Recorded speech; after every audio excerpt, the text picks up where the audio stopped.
عملیه لرو چې هغه د میتابولیزم په نامه ده. میتابولیزم چې دی یا په انګلیسي کې میټابولیزم ورته ویل کېږي. میتابولیزم چې دی هغه خپله دوو برخو ته ویشل سوی دی. یوه برخه چې ده هغه ته کټابولیزم وایي، دا یې کټابولیزم، او دویمه برخه چې ده هغه ته یې انابولیزم وایي. انابولیزم او د کټابولیزم تر مابین فرق داسې دی، که چېرې په لنډ ډول سره غواړئ زده کړئ نو داسې کولی شئ چې زده کړئ چې کټ یعنې پرې کول.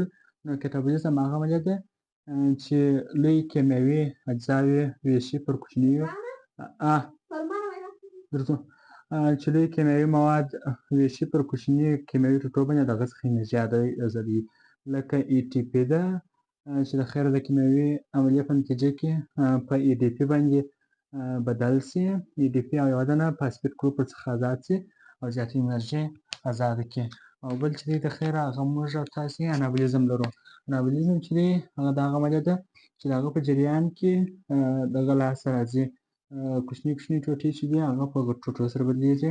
هغه داسې په غټو ټوټو سره بدلېږي که چېرې موږ تاسې وګورو دا د نبات پاڼه، د نبات پاڼې ته چې کله لمر راسي او د ساقې په واسطه باندې اوبه د دې خوا څخه ورسي، نو دا د لمر په جریان کې د کلوروفیل په دننه کې چې دی دا د خیر سره په ګلوکوز C6H12 او O6 باندې په نتیجه کې بدلېږي.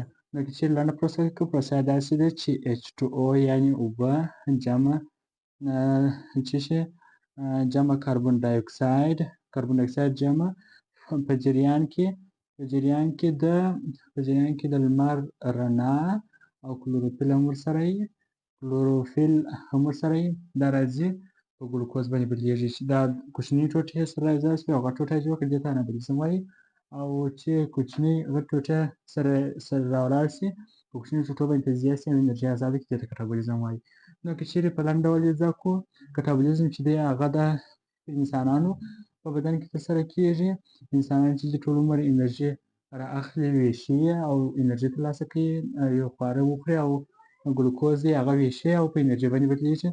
او انابولیزم چې دی دا د نباتاتو په بدن کې ترسره کېږي.